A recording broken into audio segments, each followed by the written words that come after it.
Hey, I'm Greg from Breakthrough Leadership, and this is Yates in Your Face.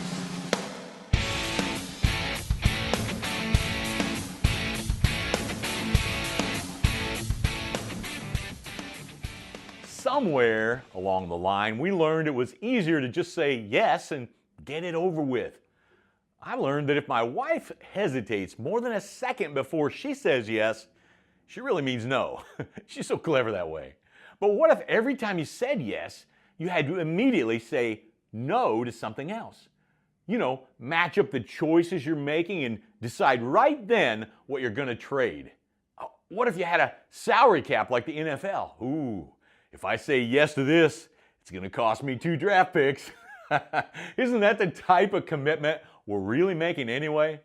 Just because we postpone it or let it roll like a runaway freight train, sooner or later the decision will be made. Something else will be given up, but it's usually easier to just let it happen by default. I don't want to tell you no, so maybe I'll show up, but certainly I won't be prepared, and I will resent it the entire time I'm there.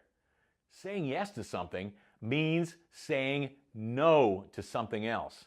So what's driving your yes? I mean, sometimes it's urgency, because the most important things in your life aren't generally urgent. Don't you wish it would seem urgent to spend time with your family or even with God? Oh, there'll always be time for that later, right? Seeking approval, duty, guilt, those are the greatest saboteurs of all time. So you did everything that was expected of you. Let me tell you what happens when you're out of that loop and can't perform any longer. You're irrelevant.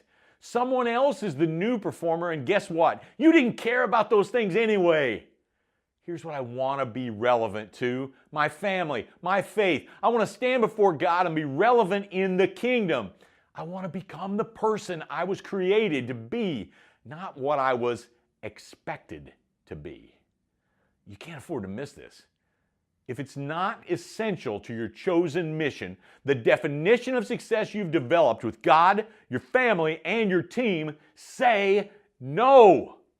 So many people get this wrong. It's not about being less dedicated to your job or feeling guilty about not going beyond the call.